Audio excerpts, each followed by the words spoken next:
믿음이란 하나님의 말씀이 가르치는 대로 하나님을 믿고 그분을 온전히 신뢰하는 것을 성경은 믿음이라고 가르칩니다. 그런데 아브라함과 그의 아내 사레는 그런 믿음을 가지고 있지 않습니다. 하나님께서 99세 아브라함에게 나타나셔서 사레의 이름을 사라라고 바꿔주시면서 그가 내게서 아들을 낳을 것이다 말씀하실 때 아브라함의 반응이 이랬습니다. 창세기 17장 17절인데요. 아브라함이 엎드려 웃으며 마음속으로 이르되 100세 된 사람이 어찌 자식을 낳을까? 사라는 90세니 어찌 출산하리요 하고 아브라함이 엎드려 웃었대요. 여기서 웃다라는 단어의 의미는 조롱하다는 의미를 가지고 있습니다. 시편 1편 1절에 이 똑같은 단어가 오만한 자라고 번역이 됐습니다. 오만한 자가 남을 비웃는 것, 조롱하는 것. 아브라함은 신실하신 하나님을 온전히 신뢰하지 못했습니다. 그리고 하나님이 어떤 상황 가운데서도 자식을 줄 수 있는 분, 그 문제를 해결할 수 있는 분, 불가능을 해결하신 전능하신 분이라는 것을 믿지 못했어요. 이러한 모습은 사라도 다르지 않았습니다. 창세기 18장에 하나님께서 아브라함에게 내년 이맘때에 내게 아들이 있을 거다, 사라에게 아들이 있을 거다, 다시 한번 약속을 하셨어요. 그때 사라의 반응이 이랬습니다. 창세기 18장 12절, 사라가 속으로 웃고 이르되 내가 노쇠하였고 내 주인도 늙었으니 내게 무슨 즐거움이 있으리요? 사라가 속으로 웃었대요. 이 웃다라는 단어가 똑같은 의미입니다. 사라 또한 하나님의 신실하심과 하나님의 전능하심을 온전히 믿지 않았습니다. 그래서 오만한 마음으로 비웃은 거죠. 에이, 어떻게 이런 일이 생겨? 어떻게 이런 일이 생겨? 그런 오만한 마음을 가지고 있던 아브라함과 사라가 오늘 우리가 읽은 본문에 보면 변화됩니다. 그들의 믿음이 온전해지고 있어요. 그들이 영적으로 성장하는 것을 보게 됩니다. 본문 1절의 말씀 우리 소리내서 한 번 더 읽어보겠습니다. 여호와께서 말씀하신 대로 사라가 돌보셨고 여호와께서 말씀하신 대로 사라에게 행하셨으므로. 아멘. 여호와께서 말씀하신 대로 사라를 돌보셨대요. 여호와께서 말씀하신 대로 사라에게 행하셨대요. 오늘 성경은 의도적으로 반복해서 2번이나 여호와께서 말씀하신 대로 이루어진 것이다, 아들 이삭이 주어진 것, 100세와 90세 불가능하다고 했던 일이 일어난 것은 하나님의 말씀대로 되어진 것이고 하나님의 말씀의 성취다 강조하고 있습니다.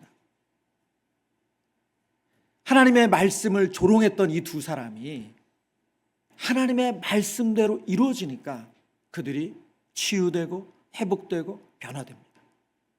오늘 본문의 내용은 바로 그 내용이에요. 그들이 어떻게 하나님의 말씀이 성취됐을 때 그들의 영혼이 변했는가, 어떻게 그들이 성장했는가 하는 것을 성경이 보여주고 있습니다. 저와 여러분 또한 오늘 창세기 21장에 아브라함의 가정에 일어난 이 영적인 변화와 영적인 성장이 저와 여러분에게도 있기를 축원합니다.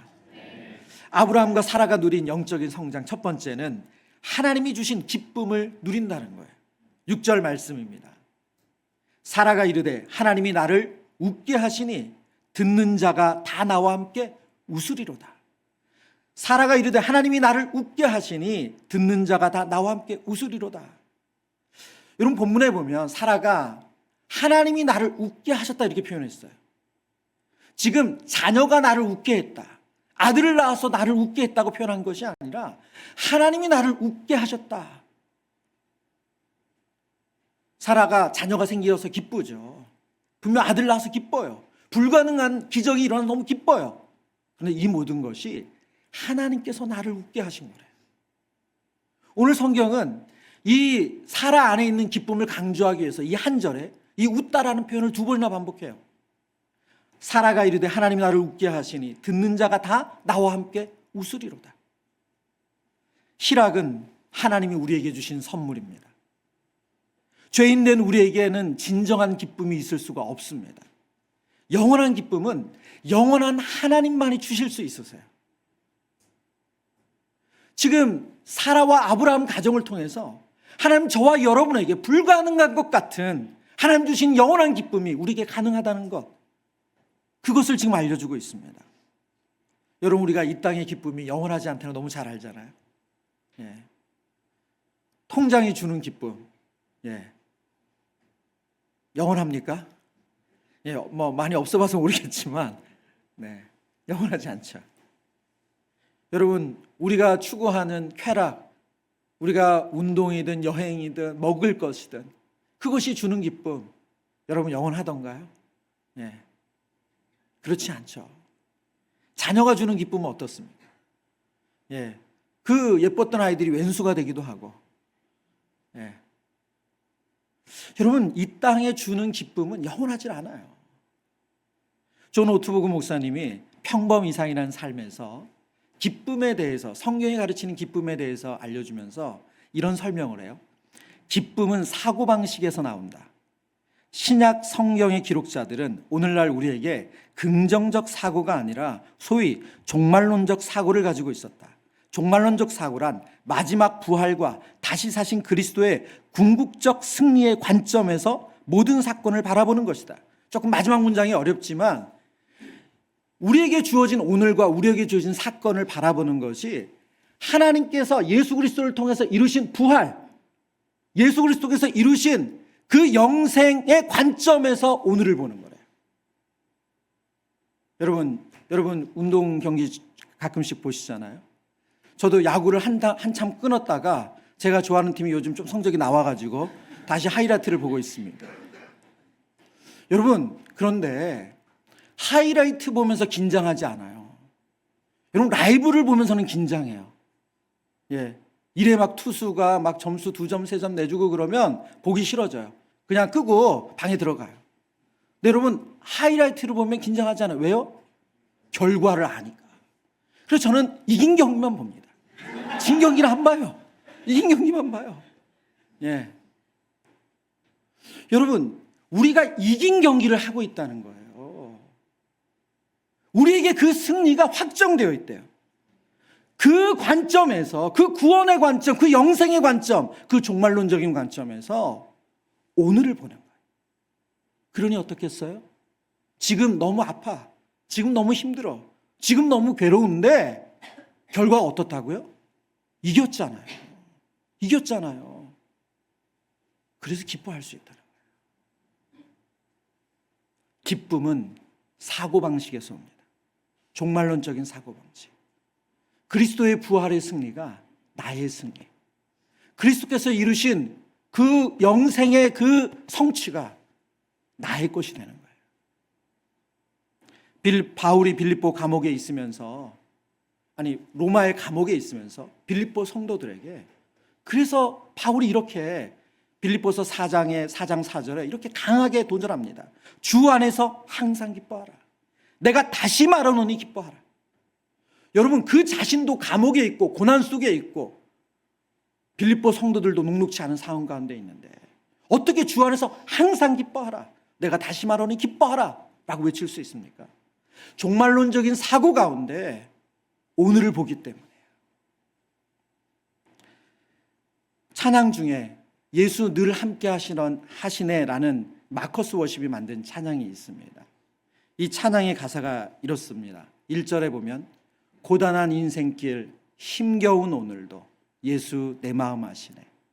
지나간 아픔도 마주할 세상도 예수 내 마음 아시네. 2절입니다. 하루를 살아도 기쁨으로 가리 예수 늘 함께 하시네. 후회도 염려도 온전히 맡기리 예수 늘 함께 하시네. 제가 말씀을 준비하다 이 찬양이 떠올랐어요. 그리고 어젯밤에 이 찬양을 여러 번 들었어요. 여러분, 종말론적인 사고가 없다면 이 찬양 부를 수 없어요. 어떻게 고단한 인생길, 지나간 아픔, 마주할 세상, 뭡니까? 지나온 시간도 힘들었다는 거예요. 근데 다가올 내일도 그렇게 녹록지 않아요. 그런데 하루를 살아도 어떻게 기쁨으로 나아갈 수가 있어요? 어떻게 기뻐할 수 있습니까? 하나님께서 저와 여러분에게 허락하신 종말론적인 사고로 보면 기뻐할 수 있다는 거예요. 여러분, 왜 아브라함과 사라가 불안했어요? 왜 아브라함과 사라가 끊임없이 전전긍긍하며 인간적인 방법을 했습니까? 아들을 낳을 확신이 없었잖아요. 그 소망에 대한 확신이 없었잖아요. 저와 여러분에게는 어떻습니까? 하나님께서 우리에게 약속하신 대로 예수 그리스도를 인간의 몸으로 이 땅에 보내주셨고, 그 예수 그리스도께서 우리의 죄를 대신해서 십자가에 죽으시고 다시 살아나시고 부활하셨어요. 여러분, 이 확실한 증거가 저와 여러분에게 종말론적인 사고를 가능하게 하는 줄 믿습니다. 오늘 6절 후반부에 보면 사라는 듣는 자가 다 나와 함께 웃으리로다. 듣는 자가 다 나와 함께 웃으리로다. 그렇게 말해요. 그녀에게 말씀하신 대로 임한 그 은혜와 기쁨이 넘쳐서 이제 이웃에게로, 주변에게로 흘러간다는 거예요. 여러분, 죄 가운데 있던 우리가 여전히 내 삶의 주인이 나라면 일어나지 않을 일이지만 이제 온전히 하나님께서 주인 되심을 우리가 경험하고 나서 우리에게 일어나는 변화는 바로 구원의 기쁨입니다. 어떻게 나 같은 자를 사랑하셨는가 하는 구원의 기쁨이에요. 그리고 그 구원의 기쁨은 자연스럽게 흘러가게 되어 있어요. 오늘 광고 시간에 말씀드렸지만 여러분, 새세면 축제, 복음전도 우리에게 다 부담스럽게 느껴져요. 그런데 왜 자꾸 부담스럽습니까? 성과를 내야 된다고 생각하고 우리가 뭔가를 자꾸 업적 중심으로 생각하면 어려워요. 여러분, 그러나 기쁨을 전하는데 어렵습니까? 여러분, 저와 여러분이 누린 기쁨을 전하는 거예요. 없는 것을 만들어내는 것이 아니라. 새세면 축제를 준비하면서 저와 여러분 안에 그런 하나님 주신 구원의 기쁨이 회복되는 은혜가 있기를 축원합니다. 그래서 고 옥하는 목사님이 사랑의 교회에서 이 전도 축제의 이름을 대각성 전도 집회라고 했어요. 대각성. 우리가 크게 다시 깨어나야 된다는 거예요. 여러분, 무엇이 우리가 깨어나야 됩니까? 하나님 주신 구원의 기쁨과 감격이 회복되는 거예요. 그게 대각성이에요. 저와 여러분이 정말 그런 은혜를 누렸으면 좋겠어요. 두 번째, 아브라함과 사라의 영적 성장은 하나님의 명령대로 순종하는 일이 일어난다는 겁니다. 아브라함과 사라는 하나님을 조롱하듯 비웃었습니다. 그렇던 그들에게 하나님께서 진짜 웃음, 진짜 기쁨을 주셨어요. 그리고 그 아들의 이름을 하나님께서 이삭, 웃음이라고 져라 라고 말씀하셨죠. 그리고 이삭이 태어난 지 8일 만에 이제 아브라함이 그 아들에게 할례, 생식기의 표피를 잘라내는 일을 행합니다. 4절인데요.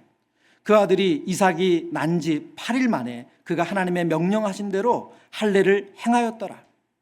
여러분, 성경이 할례를 행했다는 이 아브라함의 행동에 대해서 강조점을 어디다 주었냐면 하나님이 명령하신 대로 행했다는 거예요. 물론 여러분, 어린 갓난아이에게 생식기 표피를, 당시 무슨 수술 칼이 있었던 게 아니잖아요. 그런 그 표피를 잘라내서 그걸 아물게 하는 것 자체가 끔찍하고 고통스러운 일이에요. 그것도 정말 쉬운 일이 아닙니다. 그러나 오늘 성경의 강조점은 어려운 일을 했다, 그게 아니고 하나님이 명령하신 대로 행했다는 거예요. 창세기 17장에 하나님께서 99세 아브라함에게 찾아오셨습니다. 이 시점이 어느 시점이냐면 아브라함이 하나님께 묻지도 않고 자기 인간적인 방법, 인간적인 계산을 가지고 아내의 요청을 받아들여서 하갈을 첩으로 취해서 아들 이스마엘을 낳았고 13년이 지난 즈음이에요. 그때 하나님께서 아브라함에게 나타나서 첫 번째 하신 말씀이 나는 전능한 하나님이라. 너는 내 앞에서 완전하라. 나는 전능한 하나님이다. 너는 내 앞에서 완전하라. 하나님은 나이와 상관없이 모든 일을 행하실 수 있다. 그 약속을 하시는 거죠. 그 말씀을 하시는 거예요. 그리고 나서 하나님이 아브라함과 맺은 언약적인 행동이 할례였습니다. 그래서 그들의 몸의 흔적, 이 할례라는 흔적을 통해서 하나님께서 반드시 책임지신다, 이 약속 지키신다라는 것을 보증해 주셨어요. 그런데 지금 그 창세기 17장에 하나님이 하신 약속을 아브라함이 기억해서 아들이 태어나자마자 난지 8일 만에 할례를 행합니다. 난지 8일 만에 할례를 행하는 것도 창세기 17장 12절에 보면 너희 대대로 모든 남자는 집에서 난 자나 또는 너희 자손이 아니라 이방 사람에게서 돈으로 산 자를 막론하고 난지 8일 만에 할례를 받을 것이라. 하나님 아주 구체적으로 명령하셨기 때문에 아브라함은 하나님 명령하신 대로 순종합니다. 오늘 우리가 읽은 본문에 보면 딱 이렇게 너무너무 기쁘게 끝나면 참 좋은데 그 뒤에 다시 후속편이 있어요. 예. 이제 이삭이 그 기쁨이 된, 하나님께서 기적적으로 주신 이 너무나도 큰 기쁨이 된 아들이 태어난 지 1년이 지났습니다. 오늘 본문에 보니까 1년이 지나고 나서 큰 잔치를 배설했대요. 예, 맞으면 돌잔치 한 거죠. 여러분, 우리나라의 돌도 아마 그런 의미가 담겼을 것 같은데 고대 사회에서 영아가 건강하게 큰다는 것은 상당히 특별한 일이에요. 예. 그래서 많은 자식을 낳은 거잖아요. 예. 그래서 1년이 지나서 큰 잔치를 벌입니다. 근데 그 잔치 자리에서 13살 만인 형인 이스마엘이, 본문에 보면 하갈의 아들 이스마엘이 이삭을 조롱했어요. 본문에 괴롭혔어요. 여기에 쓰인 단어가 보면 먼저 그걸 살피죠. 제가 참 본문을 묵상 참 하나님 약간 짓궂으시다 이렇게 느꼈던 그 대목이 있는데 뭐냐면 창세기 21장의 9절에 보면 이렇게 표현하세요. 이스마엘이라는 이름을 안 쓰시고 의도적으로 성경을 보면 아브라함의 아들 애굽의 여인 하갈의 아들 이렇게 말해요. 여러분, 얼마나 이스마엘이 이삭을 괴롭혔다 이러시면 되잖아요. 얼마나 간단해. 근데 하나님은 일부러 그렇게 쓰지 않으시고 아브라함의 아들 애굽의 여인 하갈의 아들이 이삭을 놀리는지라 이렇게 말씀하세요. 뭘 알려주시는 거예요? 그것이 아브라함의 악한 행동이었고 아브라함의 불순종의 결과고 열매라는 거예요. 그것을 확인시켜 주시는 거죠. 그런데 여기서 이 이스마엘, 성경 이스마엘로 안 썼으니까 아브라함의 아들 애굽의 여인 하갈의 아들, 이 하갈의 아들이 놀리는지라고 했을 때 이 놀린다는 단어가 히브리어로 자하크거든요. 근데 이 단어가 똑같이 아브라함이 하나님을 조롱하고 사라가 하나님을 조롱하고 웃다라는 단어가 똑같은 단어예요. 자하크. 지금 이 자하크라는 단어를 통해서 이 이스마엘이 오만한 모습을 가지고 그 애기 이삭을 그렇게 조롱하고 비웃고 괴롭혔다는 거예요. 갈라디아서 4장 29절에서는 이 사건을 가지고 어떻게 해석을 했냐면 이스마엘이 이삭을 박해했다 이렇게 해석을 했어요. 이 모습을 본 사라의 마음이 어땠을까요? 여러분, 사라의 마음이 어땠을까요? 13살 아이가 갓 태어난 애기, 그것도 자기 아들을 우롱하고 희롱하고 괴롭히는 모습을 본 사라의 마음이 어떻겠습니까? 좀 과격한 표현으로 눈이 뒤집히지 않았겠어요? 너무너무 화가 난 거죠. 그래서 아브라함이 요청합니다. 당장 여종과 여종의 아들을 내쫓으라. 성경을 보면 아브라함이 매우 근심했다고 기록해 있어요. 매우 근심했대요. 여러분, 어떻게, 물론 잘못한 일이고 그리고 그것으로 인해서 어려움이 있을 수 있지만 어떻게 자식을 내쫓아요? 그리고 두 번째 분을 내쫓아요? 뿐만 아니라 당시 고대법에는 노예에게서 난 자식도 유산을 상속받을 수가 있었어요. 그러니까 당시 관례와 법에도 이게 맞지 않는 행동이에요. 사라가 요구하는 게. 뿐만 아니라 여러분, 이삭이 건강하게 잘 자란다고 누가 보장할 수 있습니까? 왜 자녀를 많이 낳았어요? 그 자녀들이 큰일 당할 수 있기 때문에. 그런데 그 아들을 내쫓는다. 그러면 아브라함에게 더 이상 아무런 소망이 없는 거잖아요. 대안이 없죠. 이삭이 잘못되면. 매우 근심하는 아브라함에게 하나님께서 이렇게 말씀하세요. 창세기 21장 12절 13절. 우리 같이 읽어보겠습니다. 하나님이 아브라함에게 이르시되 내 아이나 내 여종으로 말미암아 근심하지 말고 내 씨라 부를 것임이니라. 그러나 여종의 아들도 내 씨니 내가 그로 한 민족을 이루게 하리라 하신지라. 아멘.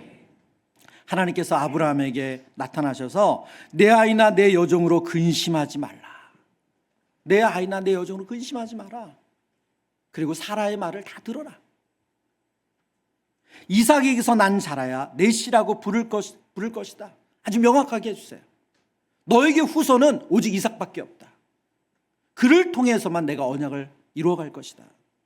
그리고 여종의 아들 이스마엘도 한 민족이 되도록 내가 지키고 보호할 것이다. 이스마엘이라는 이름의 뜻이 하나님께서 들으셨다라는 뜻입니다. 하갈이 그 사라의 학대를 받아서 광야로 도망쳤을 때 바로 하나님께서 그 아들 뱃속에 있는 아이의 이름을 이스마엘이라고 하라고 말씀하셨죠. 하나님께서 들으셨다. 하나님은 아브라함의 불순종에서 자기 방식대로 얻은 아들이지만 그 아들까지도 책임져 주신다 말씀하세요. 이제 아브라함이 어떻게 할 거냐가 남아 있어요. 이 하나님의 말씀은 들었습니다. 아브라함이 어떻게 했습니까? 14절입니다. 아브라함이 아침에 일찍이 일어나 떡과 물 한 가죽 부대를 가져다가 하갈의 어깨에 메어주고 그 아이를 데리고 가게 하니 하갈이 나가서 부엘세바 광야에서 방황하더니, 성경에 보면 아브라함이 아침에 일찍이 일어나 하나님이 말씀하신 대로 그 여종과 그 아들을 광야로 내쫓았대요. 여러분, 정말 인간적으로 생각하면 이것처럼 이상한 일이 없죠. 그러나 하나님께서 미리 말씀해 주셨고 이스마엘과 그 여종을 책임져 줄 것을 얘기해 주셨죠. 그것은 하나님의 명령에 대한 순종이에요. 창세기 22장에 가면 똑같은 장면이 나옵니다. 이 똑같은 장면 언제 등장하느냐? 하나님께서 아브라함에게 아들 이삭이 이제 성장했어요. 이스마엘의 나이가 됐어요. 성장했어요. 그 아들을 내가 너에게 얘기하는 땅, 모리아산이었죠. 모리아산으로 가서 번제로 드리라고 말씀하세요. 인신제사를 명하셨어요. 도저히 인간으로서 할 수 없는 것을 요구하셨죠. 그런데 22장에도 똑같이 아브라함이 아침에 일찍이 일어나, 오늘 21장에 하갈과 그 아들 이스마엘을 내보낼 때 똑같은 단어를 성경이 사용하고 있어요. 아브라함이 변화된 거죠. 아브라함이 바뀐 거예요. 자신의 생각대로 걸러내는 것이 아니라 하나님의 뜻에 자신을 굴복하고 순종하는 거예요. 여러분, 순종은 영적인 열매입니다. 순종은 우리가 영적으로 성장했다는 것을 보여주는 확실한 증표예요. 영적으로 성장했다는 것은 하나님과 말씀에 대한 순종의 사람이 되었다는 것을 말씀합니다. 예수님께서 그래서 마태복음 7장에 이렇게 말씀하셨어요. 우리 같이 소리내서 읽어보겠습니다. 그러므로 누구든지 나의 이 말을 듣고 행하는 자는 그 집을 반석 위에 지은 지혜로운 사람 같으리니 비가 내리고 창수가 나고 바람이 불어 그 집에 부딪히되 무너지지 아니하나니 이는 주추를 반석 위에 놓은 까닭이요. 아멘. 지금 예수님이 순종에 대해서 내 말을 듣고 행하는 자는 그것을 강조하시면서 어떤 설명을 하세요? 겉보기에는 집이 다 똑같다는 거예요. 겉보기에는 집이 다 그럴싸해요. 그런데 비가 나고 창수가 나고 바람이 불어 그 집에 부딪히고 나면 그때서 그 집이 반석 위에 세운 집인지 아니면 모래 위에 정말 세우면 안 되는데 세운 집인지를 알 수 있다는 거예요. 이것이 우리의 신앙을 비유한 거죠. 순종의 삶을 사는 성도는 인생의 고난, 어려움이 찾아와도 그 구원을 얻은 믿음이 흔들리지 않는다는 거예요. 입으로는 주여 주여 하지만 다 똑같은 믿음이 아니라는 거예요. 저와 여러분이 하나님 앞에 순종의 사람으로, 순종하는 믿음으로 서기를 간절히 축원합니다. 여러분, 아브라함이 하갈과 이스마엘을 내보낸 사건은 결코 작은 사건이 아닙니다. 이것은 아브라함 입장에서 보면 그 이전에 아브라함의 태도에서 확연한 변화예요. 회개라고도 할 수 있습니다. 그리고 하나님에 대한 온전한 헌신입니다. 쟁기를 잡고 더 이상 뒤를 돌아보지 않겠다는 선언이에요. 이제 하나님의 약속으로 주신 씨 이상 말고는 다른 대안이 없어요. 그 스스로 대안을 치운 거죠. 사도 바울은 창세기 21장의 이 사건을 비유를 들어서 갈라디아서에서 이렇게 설명을 합니다. 갈라디아서 4장 30절과 31절입니다. 그러나 성경이 무엇을 말하느냐? 여종과 그 아들을 내쫓으라.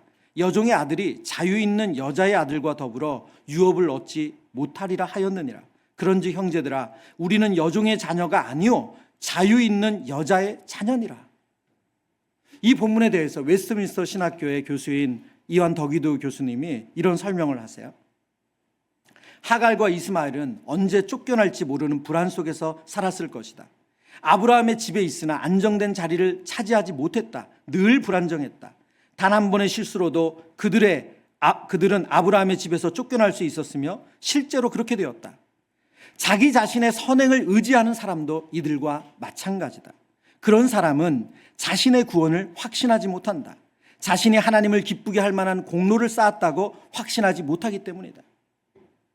여러분, 하갈을 통해서 얻은 이스마엘, 그 이스마엘이 상징적으로 율법적인 신앙생활이라는 거예요. 인간은 자신의 노력, 자신의 애씀, 자신의 공로로 구원 얻는 인간은 누구도 없다는 거예요. 그래서 갈라디아 지역의 성도들에게 뭐라고 말합니까?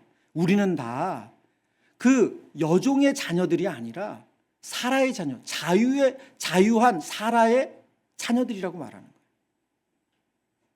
저와 여러분의 신앙이, 저와 여러분이 누리고 있는 이 구원은 우리 애씀으로 얻어진 것이 없다는 거예요. 하나님의 전적인 은혜라는 거예요. 그럼 그 전적인 은혜를 누린 성도들의 모습이 어떠한가? 그게 기쁨이에요. 여러분, 그것이 기쁨입니다. 아브라함 100세, 사라 90세, 도저히 불가능하고 그들이 무슨 수를 써도 자녀를 낳는 건 안 되는 일이죠. 그런 그들에게 하나님이 전적인 은혜로 이삭을 주셨습니다. 기쁨을 주셨어요. 오늘 저와 여러분에게는 어떠합니까? 저와 여러분이 아무리 선한 마음을 가지려고 하고, 아무리 윤리적으로 도덕적으로 깨끗하려고 하고, 누구를 안 미워하려고 해도 우리 마음에 그 마음 사라지지 않아요. 선한 행위로 누구도 구원을 얻지 못해요. 그런 우리에게 하나님께서 사라의 아들들, 자유한 사람의 아들들, 그래서 그 기쁨을 주셨다는 거예요. 오늘 설교의 말씀을, 제목을 하나님 말씀대로라고 정했습니다. 1절에서 두 번이나 반복되기 때문이죠. 하나님의 약속은 반드시 이루어지고, 그 하나님의 말씀이 이루어질 때 우리의 영혼이 치유되고 변화되고 또 성숙되기 때문에 그렇습니다. 저는 이 말씀을 묵상하면서 저희가 한 주 후에 가을 특별 새벽 기도회를 하는데, 이번 가을 특별 새벽 기도회 룻기 말씀을 묵상하려고 해요. 정말로 어렵고 힘든 시간에 하나님이 어떻게 우리에게 참된 소망이 되셨는가, 우리의 영혼을 회복케 하셨는가, 소망이 없던 나오미의 가정에 어떻게 기쁨을 주셨는가, 그 말씀을 붙잡고 우리가 은혜를 누리려고 합니다. 여러분, 그래서 여러분께 숙제를 하나 내드리려고 해요. 다음 주도 룻기 묵상하는데 룻기 4장밖에 안 됩니다. 여러분, 뭐 하루에 한 장씩 읽어도 3일이나 남아요. 그래서 여러분 미리 읽으셔서 딱 룻기 그날 새벽에 비몽사몽한데 여긴 어디 나는 누구 이러지 마시고, 그냥 잠깐 졸았다가도 이 말씀이 그 말씀이구나. 그래서 하나님의 말씀대로 이루어지는 은혜를 경험하는 그런 또 기도의 시간 되기를 축원합니다.